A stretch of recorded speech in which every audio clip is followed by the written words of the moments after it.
All right, Chelsea fans, welcome back to another episode. That's right, of the London is With podcast. So for your favorite Chelsea podcast out there and a part of the Men in Blazers Media Network, coming to you on a Friday morning or Friday sometime your time, recorded on a Thursday evening after a long time away in the UK. It's Nick and Dan back doing a US pod, a US based pod, virtual type of experience. Not the same, Nick, but I mean, we are getting a chance to talk about a Chelsea win, which makes it even better. That's right. We are back in our normal confines. We certainly have more room than we did in my tiny little hotel room. I mean, look, you can spread your arms out. Like that would have hit me right in the dome there. So yeah, nice to be back. We did have an absolutely wonderful trip over. Thanks to everyone who stopped by to see us while we were there, and really make the trip as special as humanly possible. We know that it's a midweek and it's difficult to get off work and all those sorts of obligations, but it always makes a smile to do that, to get recognized and to share some pints with you. So really appreciate it.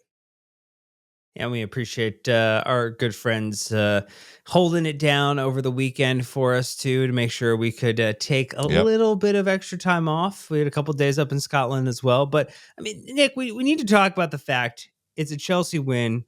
It's a 3-0 finish here in the trip to Poland. Chelsea come back in fine form, a huge rebound opportunity for Enzo Maresca after what felt like over the weekend a little bit of a management decision to try and preserve the team as best as possible, maximize all results. And we now find ourselves wishing we had those extra 2 points in the Premier League, but feeling very comfortable about what Chelsea's trajectory is to get into the round of the semifinals of the Conference League. Just how are you feeling overall about then the decision, because Maresca came out afterwards and this said that this is entirely intentional to manage this squad. And some people agree with that intent. Some people disagree with that intent. Where are you at just with the intention and then the result of that execution? I think you have to be pretty pleased. Sure, it wasn't, we'll talk about the game in the first half and, the lack of really anything getting started. But I mean, the result is absolutely fantastic. The second leg should be as close to a formality as possible, which means that you got to do more squad rotation, more rest for the likes of Moises Caicedo, Enzo Fernandez, Cole Palmer, Nico Jackson, that crew. Absolutely critical at a critical juncture where April, we said this beginning of the month when we were in London, and we're saying it now. April's a fucking slog. It is going to be a real slog. And you leave with a young man getting his first goal in a Chelsea shirt, and I think we're all super proud of Ty George for that. And Noni getting his groove back. So it could have gone much worse, Dan. Well, again, 4 more matches remaining in April. So as you talk about, the slog is well and underway at this point, and you would potentially have, just one on the first 30th, 1st of May, as well too, if we advance, which looks at least very likely in the moment. But we did 3 match reviews to sum it up, and I did appreciate, I think you'll find these ones to your liking. Rob with tie almost done, and then Ollie with the clinch the tie ? People were on the tie train today, and it was nice to see. I was on the tie train famously, Dan, before the game. Tweeted out, Ty's getting his first goddamn goal today. Nick Stradamus out here with a real call, and the young man just goes calmly slots it in. And look, it's just such a huge moment for him, right? Like we'll talk about him, but it's really important. And old J-Dubs coming through in the clutch as well with Noni hates pierogies. No one hates pierogies. Stop it. And then Childish Gambino with probably my favorite of the bunch, which is Legia Wolverhampton, rather, with the everything about this place is shit from Noni Madueke, given that he performed today. So just a classic of the genre from an earlier part of the season, Dan, where we had so much hope, I went with saw scored because where we went, we saw the opportunity. It was in Warsaw, and we scored some goals. Happy days. especially because it was a weird time in the US. We're looking at a late lunch in the Eastern time zone, a little pre lunch in the Central, and then really the Mountain Pacific time zones were kind of all screwy. So Robbed. if you Yeah. watch this game, you were committed. Like you just, pat yourself on the back. You are a committed Chelsea supporter for making the time, figuring out a way within your schedule to get this one in or to watch it back on replay. But again, it was, I think you also kept the tie theme. I did. Call Ty's goal. Nick Stradamus at your service. Any services that you may need to render. He's back, baby. Okay. Well, again, it was Legia Warsaw. It was this past Thursday, April 10th, in the prestigious Conference League. It was the Marshall Josef Pilsudski Stadium. And the scoreline was 0-3. And all the goals came in the second half. If you missed the first half, you actually did not miss a whole lot other than possession. A lot of possession. Did we possess it? There was that for sure. Possession and passing. Tyrique George in the 49th minute, and then Noni Madueke in the 57th and 74th minute got it done and give Chelsea a wonderful buffer heading into the second half of this tie. Why don't you just remind people, Nick, though, who was on the lineup and then also who came off the bench for appearances in this one, because it was a rare 5-sub fixture for one Enzo Maresca. Wow. A special day. We should have worn our Sunday's best out there. There was always going to be a lot of rotation in this one, right? I mean, Chelsea just played 2 really intense games in the league, coming back from the international break. Caicedo and Enzo are, just putting in performances right now, and you had to rest the midfield. So a huge amount of rotation. And by Enzo's pre-match comments, you knew Josh and Ty were going to be a big part of this one. So, of course, Philip Jorgensen is back between the sticks. Achampong, Tosin, Benoit Badiashile, and Malo Gusto made up the back line. Kieran Dewsbury Hall and Reece James, that classic midfield pairing in the middle of the park. Jadon Sancho on the right, Ty George on the left, just as God intended. And then Cole Palmer did make the start in this one. Luckily, we got him off without any injury concerns, which is just these games you just really worry about. And then Nkunku up top, sadly. Levi Colwell in the 46th minute for Tosin. Noni Madueke in the 46th minute for Cole. Mark Cucurella in the 58th minute for Reece James. Matthias Amugu in the 75th minute for Malo Gusto. And then Shimmy Shimmy Shim in for Ty in the 75th minute. Young new subs. Robert Sanchez, Trev Chalobah, Enzo Fernandez, Moises Caicedo, Sam Raksaiki, Pedro Neto, and Nico Jackson. How's that, Dan? You like that? That's very good. And all subs came before the 80th minute. So if you were one of those young players hoping to get more than the minute cameo from Enzo Maresca, you got that on the day too. So a lot of, just nice things to say about Enzo Maresca on the day for the execution of this. He did also mention, though, that Tosin and Cole were both the planned substitutes at that 45th minute mark. So there was the plan to do that. To keep them healthy, to keep them set, to keep them refreshed. Overall stats, just in case you're wondering, 72% possession for the Chelsea team. Your wonderful grouping, 28% for Warsaw, 4.08 XG for Chelsea, 2.43 for the opposition. 5 big chances off of 24 shots, forcing 7 goalkeeper saves from their keeper. Jorgensen only had to make 1, and he did a great job when he had to make that 1. And in general, 10 of those 24 shots were on target. So if you think about it, 10 of the shots were on target. Of those 10, big chances are a 0.3 XG or higher. So really nice in terms of when we were shooting, we were getting the shots generally on target, not at 50%, but at least trending in the right direction. And then of those, half of them were a big chance and opportunity, and three goals went in. Like that. In general, Nick, I know that you kind of tend to point out that the clinicality of the team is never usually where you want it to be. Let's maybe just hide the first half, pretend the first half didn't happen. It's hiding under a fog of war. You can't see it anymore. It's hiding under the smoke that was covering the half of the pitch for the first 5 to 10 minutes. If I may, You may. I knew this was going to happen. I knew the fan base was going to be up for this. I attended the Euros last summer and I saw Poland play France. And it was an incredible day out. Lovely. Everyone was very respectful. The Polish fans were out in mad force. As you might expect, it was in Germany, very close. Um, these guys got a draw off a late penalty.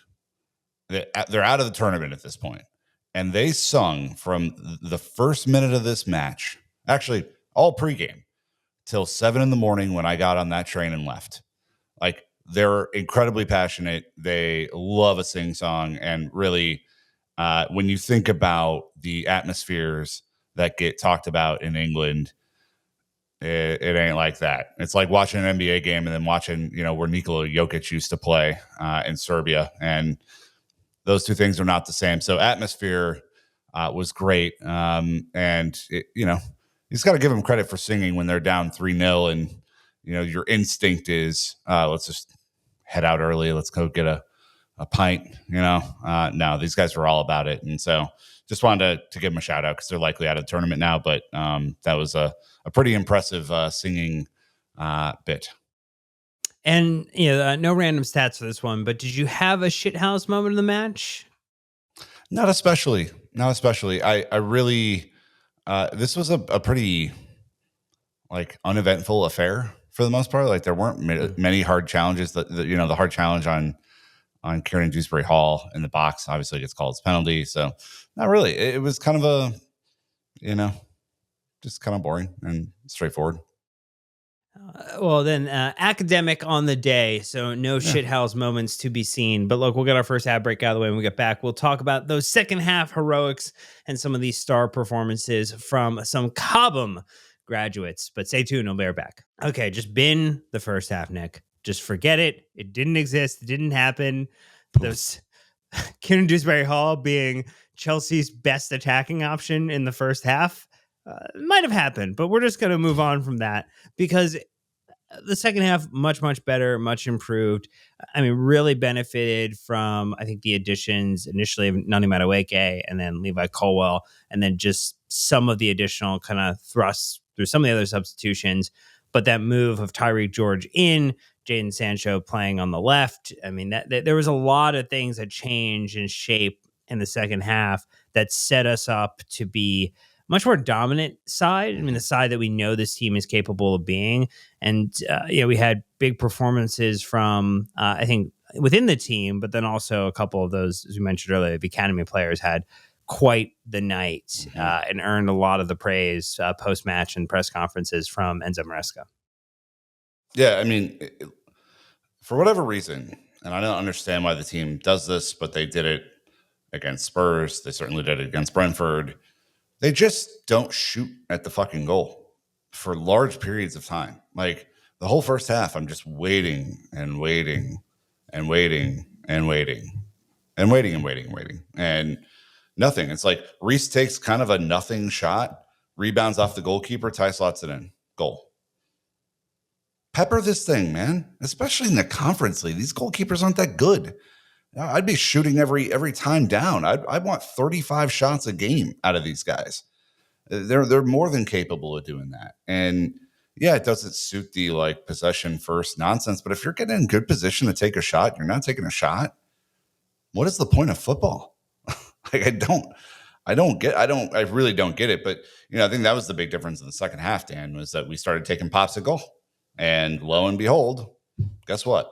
Their terrible goalkeeper was indeed terrible, and except for the penalty save, which was pretty decent.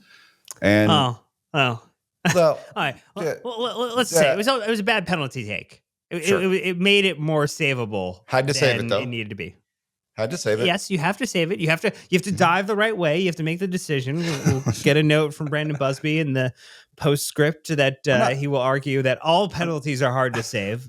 I'm not saying he's Petr Cech. I'm just saying decent save. And you start to pop at goal, and the first and second half numbers there are dramatically different.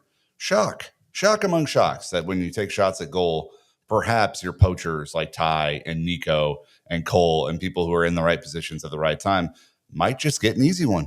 And we did. So, how much praise you want to laud on Ty for his performance in the day? I think what I would say. Mhm. Playing on the left, he was struggled a little bit more, but I think Mhm. that we also had generally a first half attack that did not do well.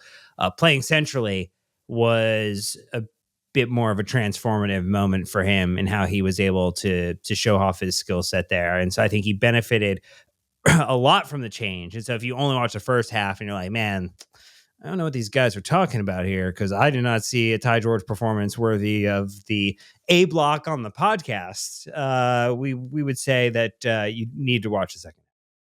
For sure. I mean, we've seen him take up these central roles more recently, right? And whether it's him playing center forward or him kind of playing in behind, I thought that he just vibed well in that spot once Cole Palmer went off, and Madueke obviously he's just by far our best winger. Like there can be no debate about it anymore. He's our best winger. It's not remotely close. That debate's solved. So you have one winger in the team. Sancho was slightly better in the second half than he was in the first half.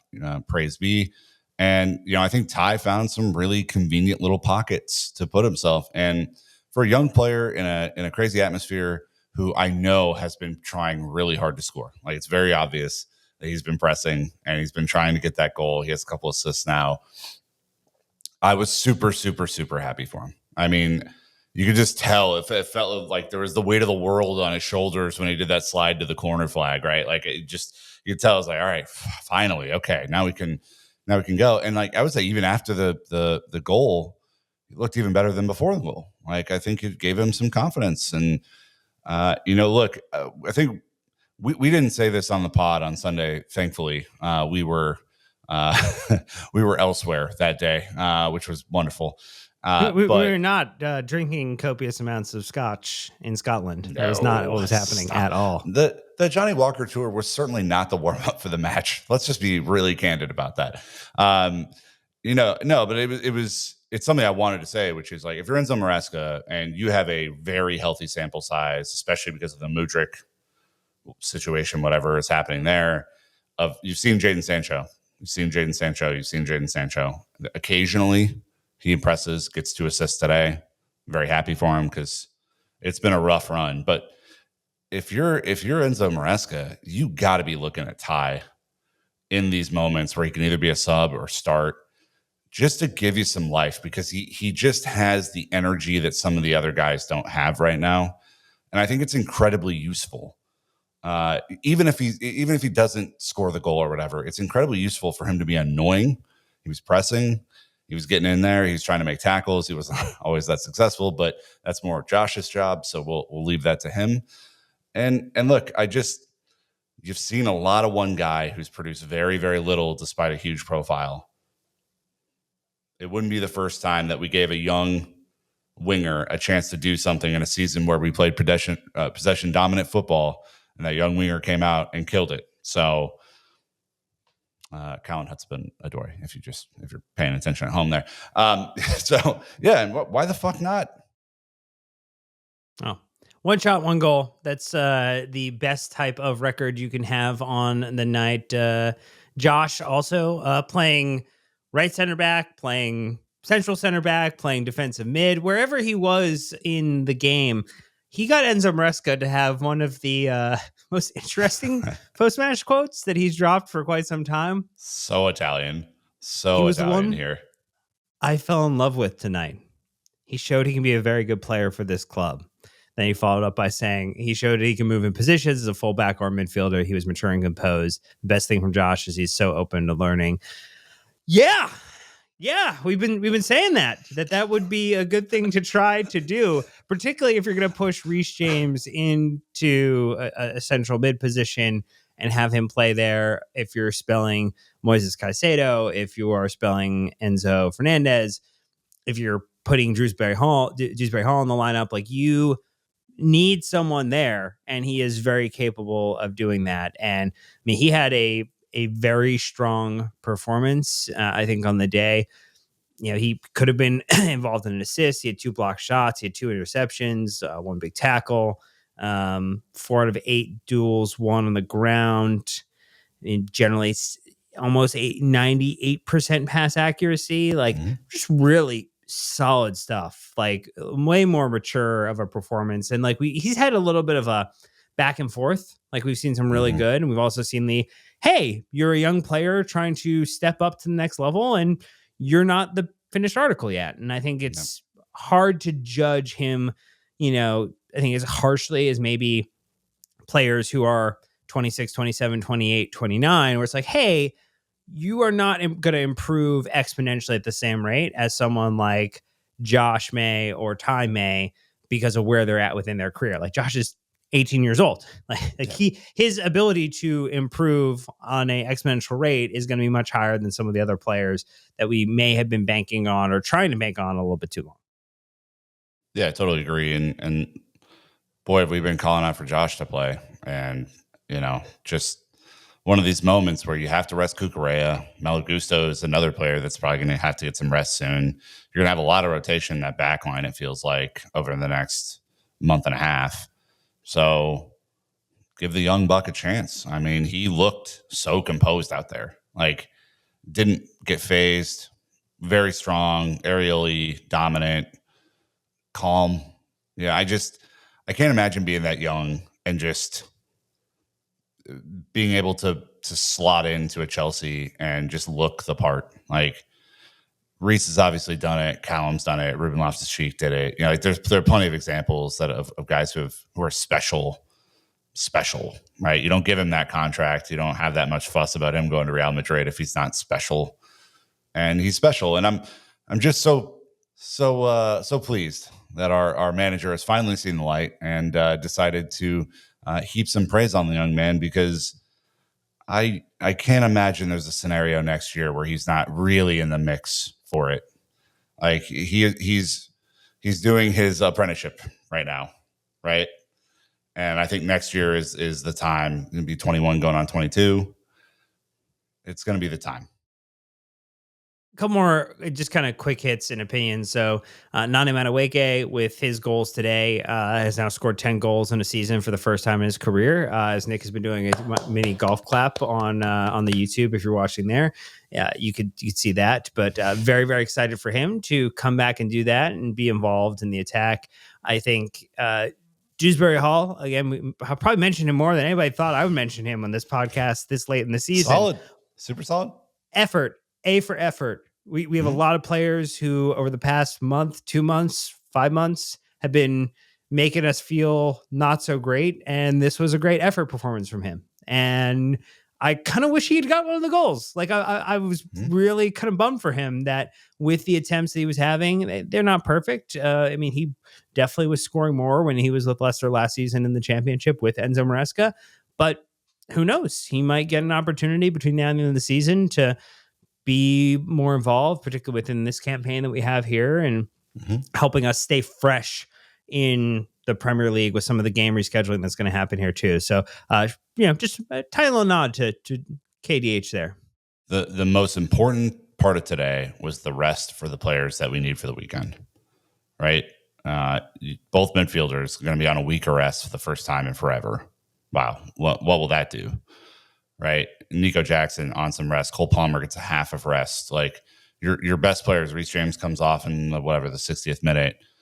Your best players got a chance to relax a little bit today and not have to go all full 90 minutes, full barnstorming to get it done. And it had to be nice. And KDH definitely played a role. I thought he was super solid, and I thought like even like your Batty Shields and those types as well were super solid today. Like just no nonsense, get the ball out, make the right pass, just close it down. I mean, like be real. Warsaw's not a great team, and we're clearly going to cruise through in the second leg. But knock on wood there, just so I don't jinx myself. And yeah, I mean, it's just you need the guys to step up. Like there was a moment not that long ago where I was like, "Ooh, we are not a deep team."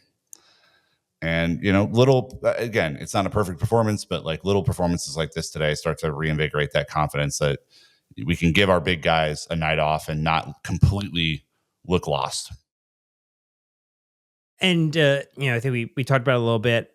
Probably the only big kind of concern player would be just and it's kind of been the case for a little bit now. Justin Kunku looks like he's ready for the next chapter beyond Chelsea. I hope that he has some magical performances in his locker between now and the end of the season if he's going to be called upon. But clearly saving Pedro Neto and saving others to contribute in other competitions, and he's just being asked to go put out minutes on the pitch so that others can get rest. And I'm sure that that's not a great position for a player.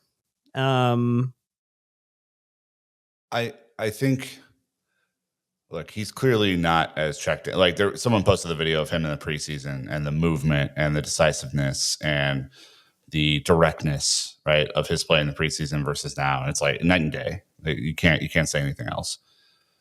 It would not shock me if we make the final that he scores in the final. I don't know why. I have these feelings sometimes about players who I'm like, I wonder if he just needs one of those like spotlight moments to feel important again, and what that might mean. I don't know if he'll start, right? I mean, I think we'll play our strongest team in case we make the final, but he just screams a guy who might need a little bit of love, and he's not getting it from many right now. to be fair, today's performance wasn't fantastic, but I don't know. I just got a weird feeling that he might do something crazy and score in a final and then right off in the sunset. All right. Well, we're done talking about some of the match pieces, but we have to forecast ahead to what this means. Also, take a look at what the other results are looking like, because it's becoming pretty clear which one or two teams are going to be the opposition if we do indeed make it to the final. So stay tuned and we'll be right back. All right, Nick. It's looking like it's going to be either Betis or Fiorentina that Chelsea play if we make it to the final and through the semifinal phases of this competition. Betis winning 2-0, Fiorentina winning 2-1. So I guess you could argue that that's the tighter of the two matches, but I watched back on the highlights for both of them, and neither of those teams looked like they were bothered much by their opposition. So that is going to be a cracking semifinal round between those two teams. That's what I know. 100%. And on our side, it looks like SK Rapid. Come on down. You're up next. They won their away leg against Djurgården, and that was 1-0 final score, but they go back home for the second leg. Chelsea goes back home for the second leg. I think you can kind of see where that's heading as well. But it's exactly like we thought. It didn't take a Nick Stradamus to predict that one for sure. The quarterfinals here were pretty straightforward, Dan, and they appear to be that way.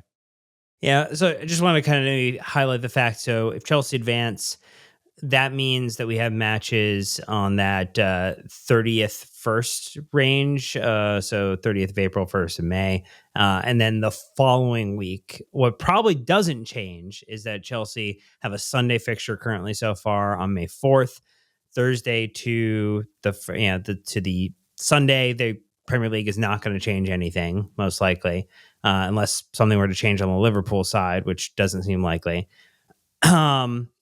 The Newcastle fixture, though, on the Saturday, if we have a Thursday match the following week, definitely is going to get changed, would definitely probably most likely get pushed to the Sunday.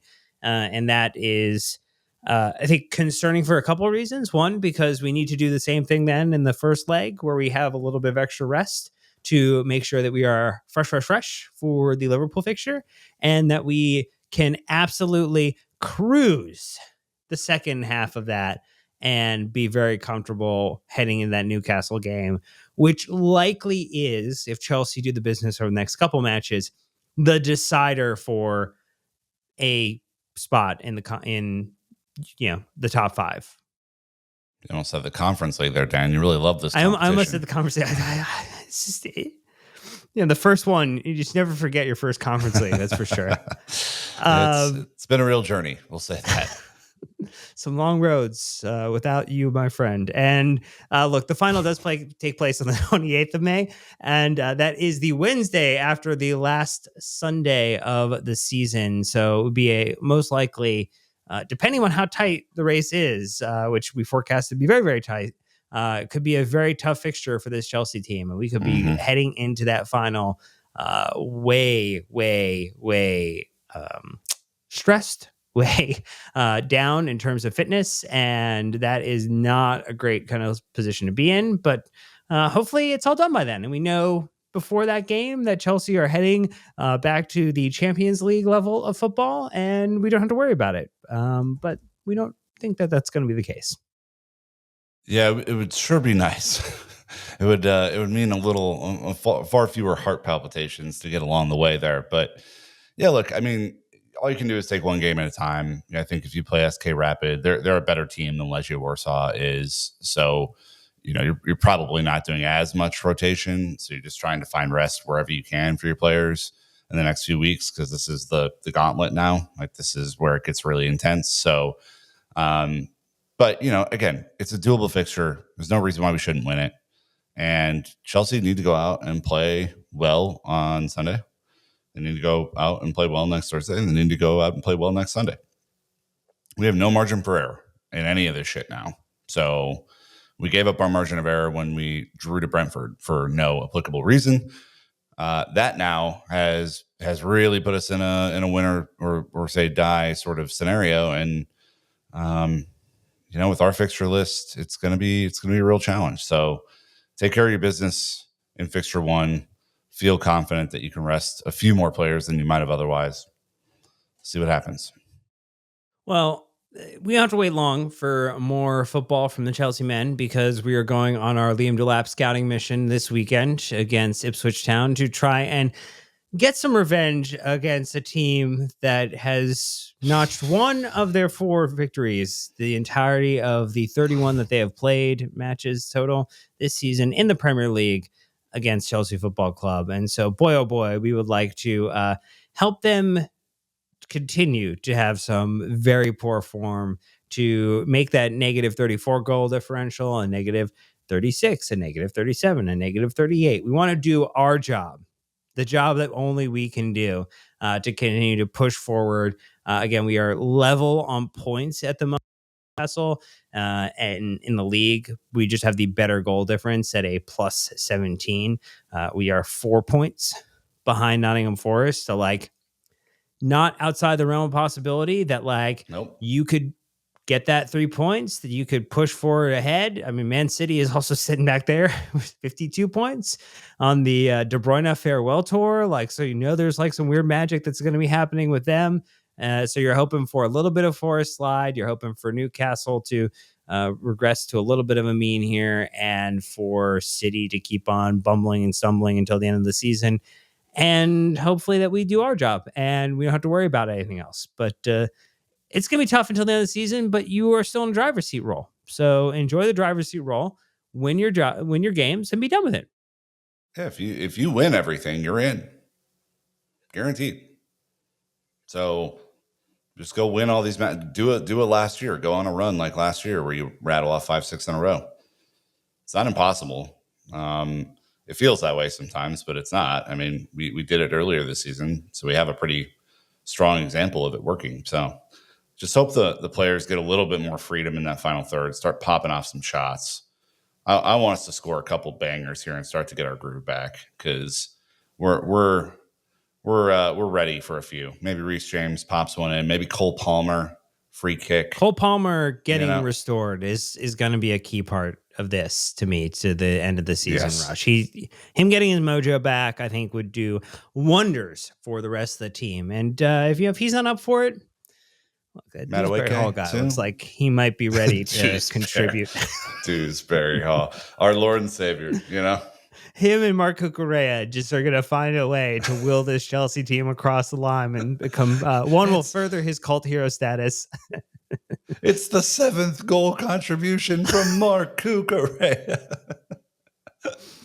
All right. Well, clearly we're done on this one, but we're back. We're excited to be back. We're glad everybody, I think, enjoyed some of the content we had while we were in London. So we really appreciate the kind words and thoughts about that. Everybody who stopped us to say hello on random interactions outside of Stamford Bridge or kind of going through the Fulham Broadway train station. So that was great. Thank you so much. But that's going to do it for this episode. So we will be back with a match preview on the next day after this drops. We'll be back with a match review on the Monday afterwards, and tons of more content coming your way. But until next time, you know what to do. Keep the blue flag flying high.